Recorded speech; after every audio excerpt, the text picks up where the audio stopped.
This is Elizabeth. A quick note before we begin. We recorded this episode on Friday morning UK time and talked about the fact that it's been 4 years since governments signed a global pledge to reduce methane emissions. And so we suggested it was unlikely that we would see any big government announcements on methane at COP30. Lo and behold, a few hours later, a coalition of countries, including the UK, Canada, Japan, and Norway, published a paper pledging to drastically reduce methane emissions in the global fossil fuel sector. They say they will use both market signals and policy measures to achieve near zero methane from oil and gas by an undetermined date. We'll let you get on with the show now, but after listening, do go to sustainableviews.com to get the full lowdown on what's happening on methane at COP30. Enjoy the show. Welcome back to Sustainable Views, the podcast looking at sustainability policy and regulation in depth. I'm Philippa Nuttall, editor of Sustainable Views.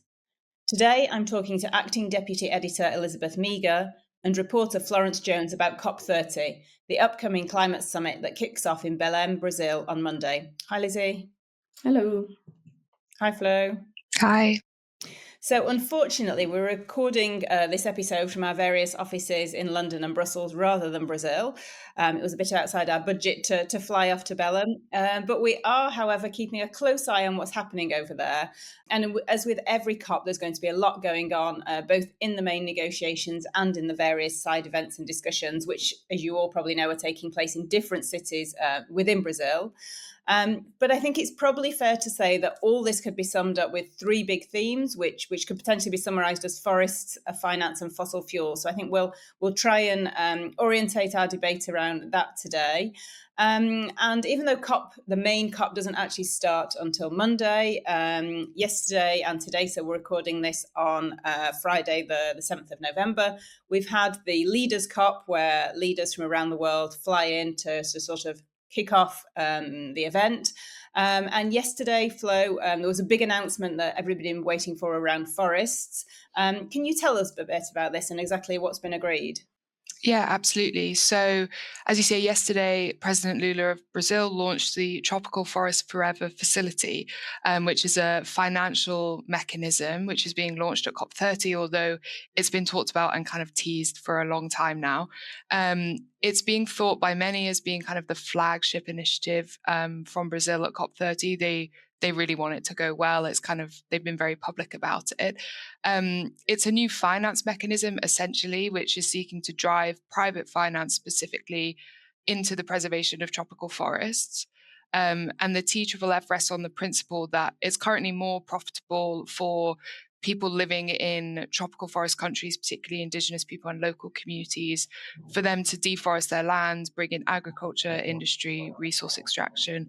They can make more money from that than leaving the trees standing. So the idea is that if you shift the balance by giving them some money to leave the trees standing, then it's an incentivization process for them to keep the forests. And the way it works is it's an investment fund. So it's seeking to raise $125 billion total, with an initial $25 billion coming from governments to kind of de-risk the portfolio. And the COP30 presidency is hoping that governments will kind of give that money over the course of the conference.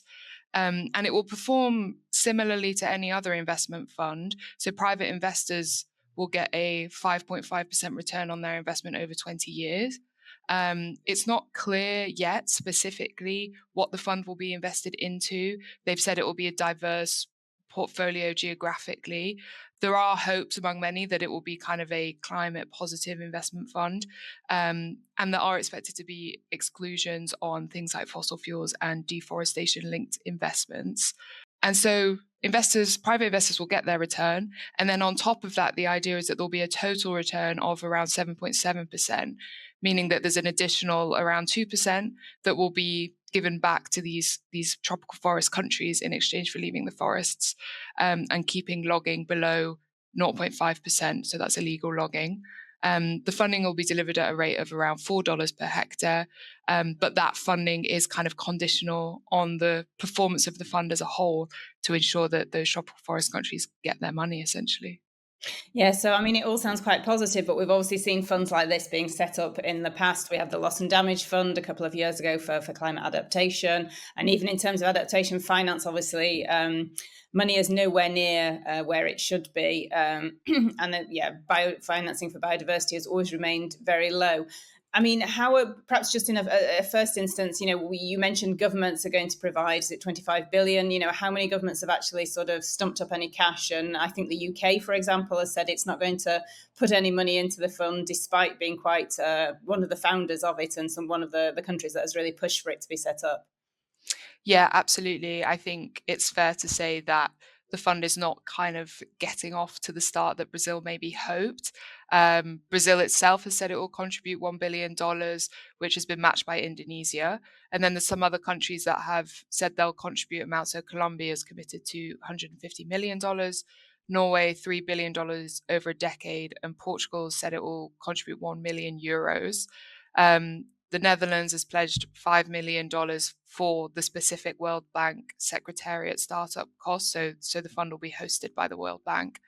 And then there's been kind of various murmurings. So we're expecting an announcement from Germany today, so Friday, the 7th of November, which might see some funding.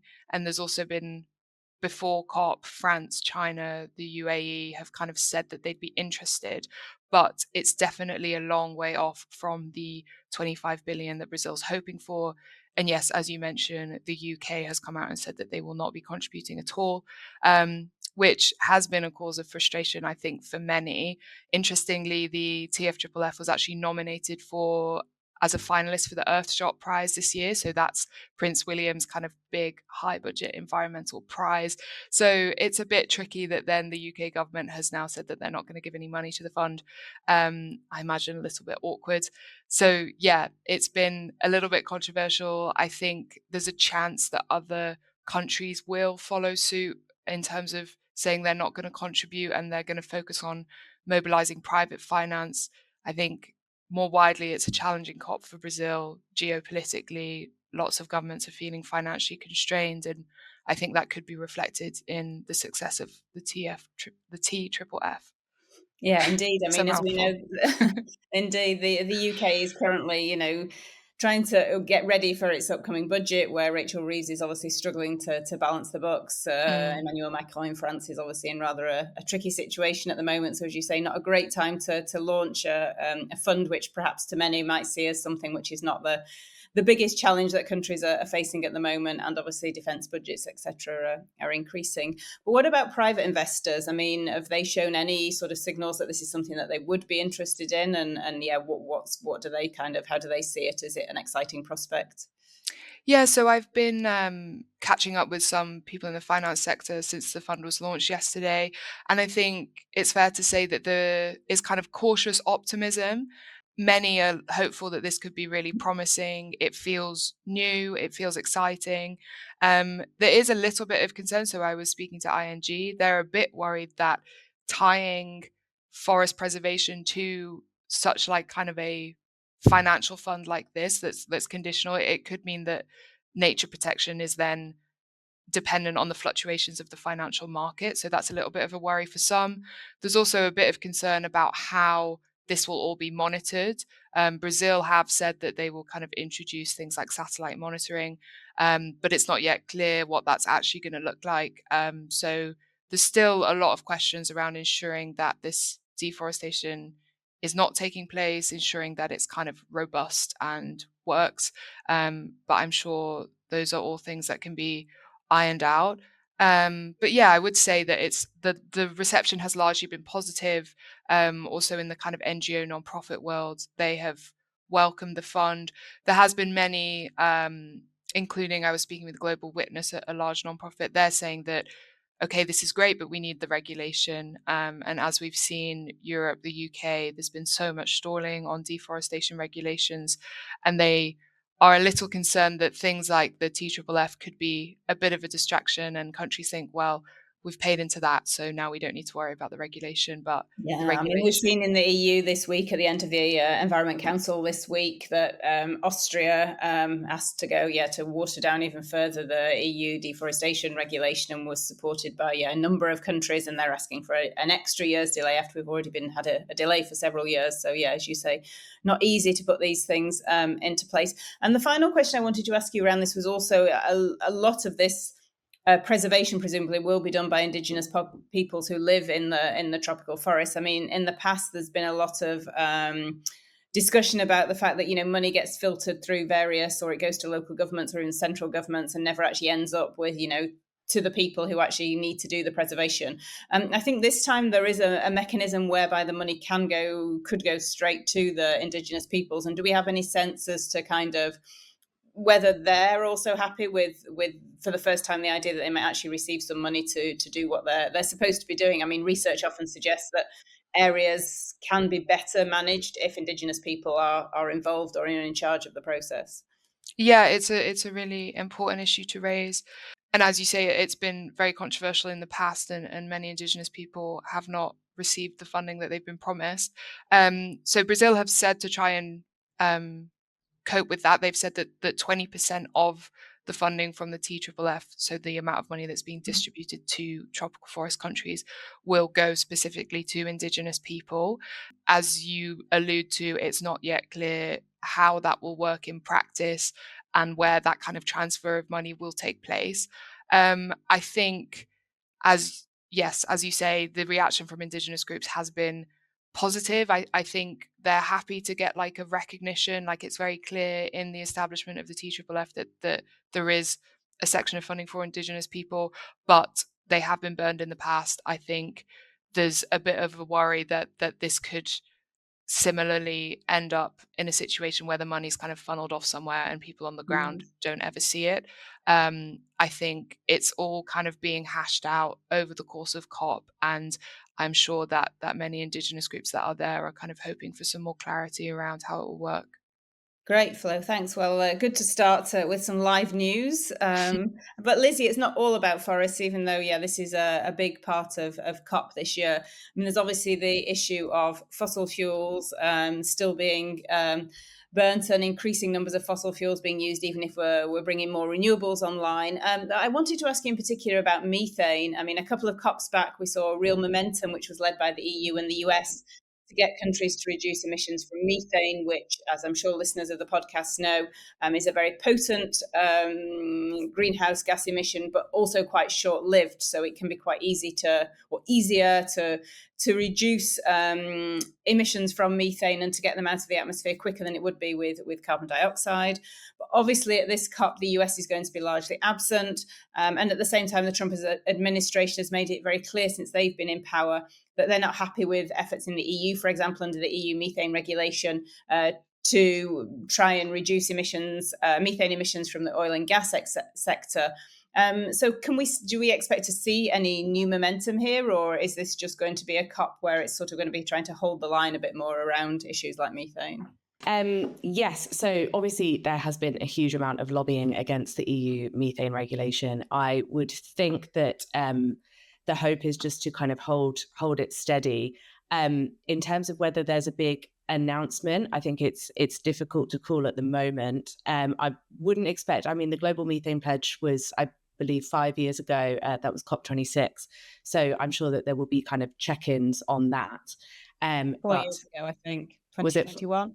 Yes, it. Thank you. So I guess next year will be the big check-ins on that. So I don't think that there will be another kind of big methane announcement. I think it's very much kind of people getting very sick of lobbying against EU rules and hoping that the EU will hold strong, because that regulation is the kind of the best thing that we have. What we have already seen was a big announcement from Bloomberg Philanthropies that was on Thursday for $100 million investment in methane tracking and mitigation. I don't have all the details on that at the moment. It seems to be a kind of satellite and program that also involves a lot of government collaboration. I did go away and speak to a few people about that, kind of get their thoughts. And they said, so the focus on working with governments is promising. It was 9 major methane emitting countries that they mentioned, but people did point out that it doesn't mention China, Russia, India, or Turkmenistan, which are all kind of huge methane emitters. And obviously, the US is another big question there. There were a few US states mentioned in the announcement, but obviously not the federal government. But it's got a lot of kind of high profile backers, including COP30 president. So promising, let's see. Indeed, I think there's going to be a let's see is going to be a watchword of the next 2 weeks. Subscribe to Sustainable Views to access our policy tracker, to source insight and data on specific policies, including changes, deadlines, and guidance. The policy tracker allows you to search for information on more than 2,600 sustainability-linked provisions globally, and to click through to our news, views, trend analysis, and deep dives. That gives you the power to see what regulatory changes mean for you and your business. Find out more by emailing sustainable.views@ft.com. That's sustainable.views@ft.com. Sustainable Views is a service from the Financial Times.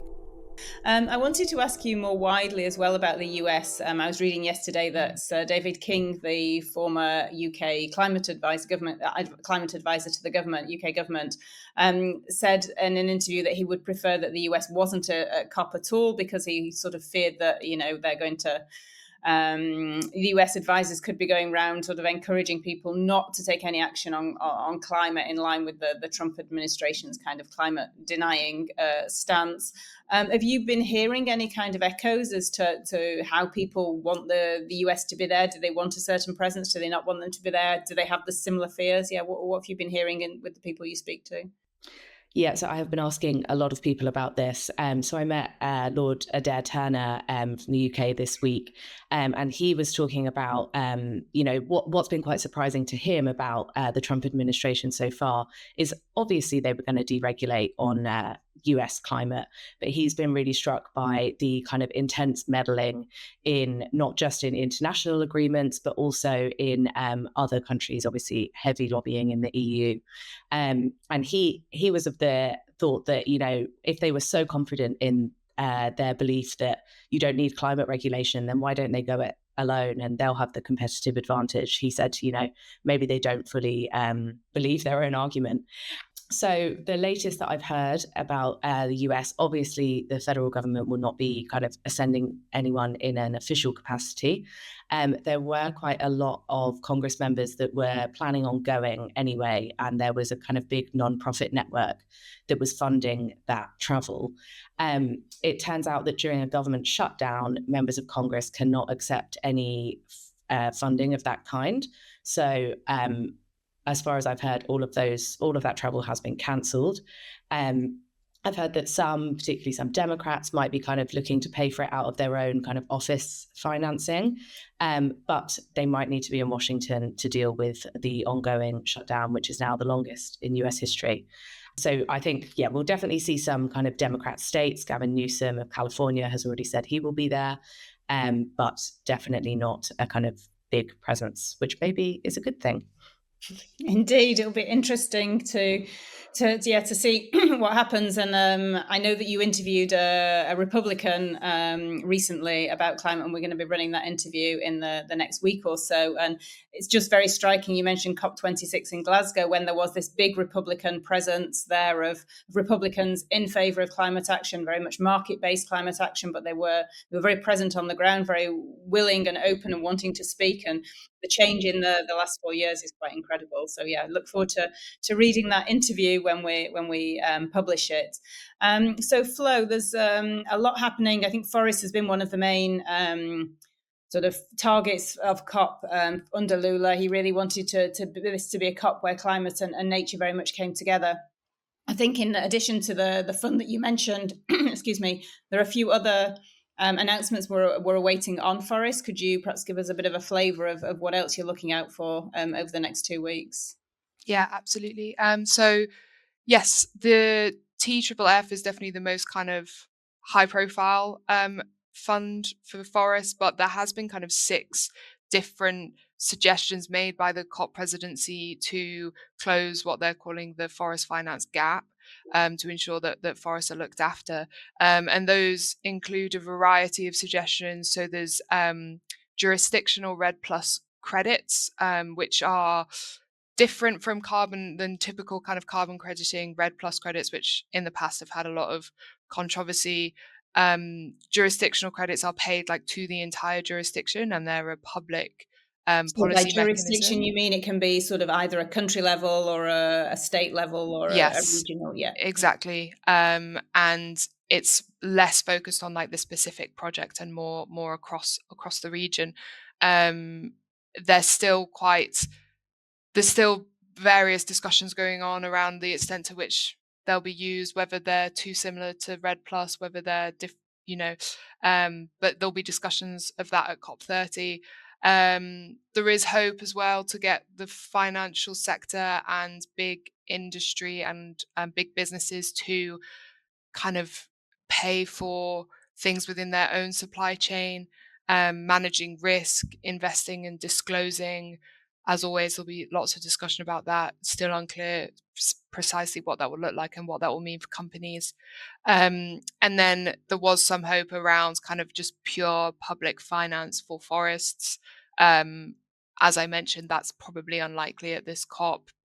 Governments are generally not really looking to cough up much more climate finance, so we'll see. And then the other thing is debt for nature swaps, which is where developing countries that have large natural resources, things like forests, can swap their debt for preservation of nature.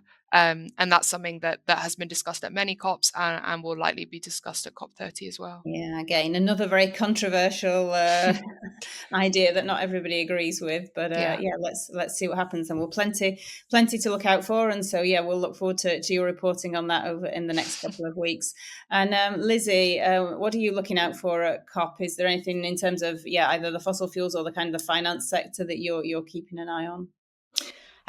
So as Flo said, I think the climate finance point is going to be a really big one. I know that in the kind of roadmap released, that was called out as a huge kind of objective. I did see yesterday that the US's withdrawal alone from kind of providing that takes 18 billion off the previously pledged support. So there will be, and obviously other countries have as well. So there will be a lot of effort to kind of plug that gap. Very difficult at the moment. And then I don't know if you saw yesterday, Antonio Guterres, the UN, kind of really went for fossil fuels in a speech and really called out government subsidies, which have been talked about at recent COPs every year. Not a huge amount of progress. So I think that he will be really hoping, he's saying this is taxpayers' money, this is unfair, and it is to the detriment of the rest of the world. Clean energy is winning in price, performance and potential, offering the solutions to transform our economies and protect our populations. What is still missing is political courage. Fossil fuels still command vast subsidies, taxpayers' money. Too many corporations are making record profits from climate devastation, with billions spent on lobbying, deceiving the public, and obstructing progress. And too many leaders remain captive to these entrenched interests. So there is kind of simmering hope that this year could bring a breakthrough on fossil fuel subsidy intervention. Excellent. Well, it would be nice to think so, but I think Antonio Guterres says lots of very good things, but they often don't seem to come to pass. But it's perhaps just worth reminding listeners. I think last year fossil fuel subsidies were, $1.1 trillion.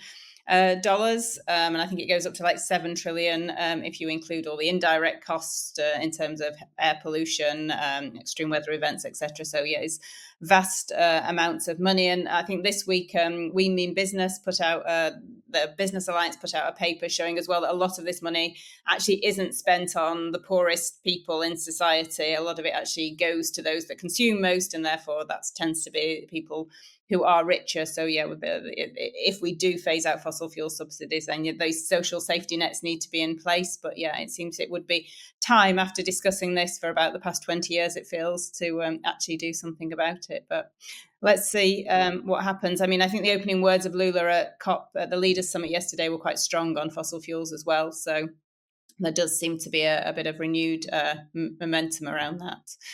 Thanks to both of you. We look forward to hearing what you're going to be reporting on in the next couple of weeks. And also for listeners, at the end of every week, we'll be doing a regulatory roundup on sustainable views. So you can also find out what's been happening at COP in terms of reports, any announcements that are made on our website. It's in general to keep up with changes to sustainability laws globally and litigation risks for businesses.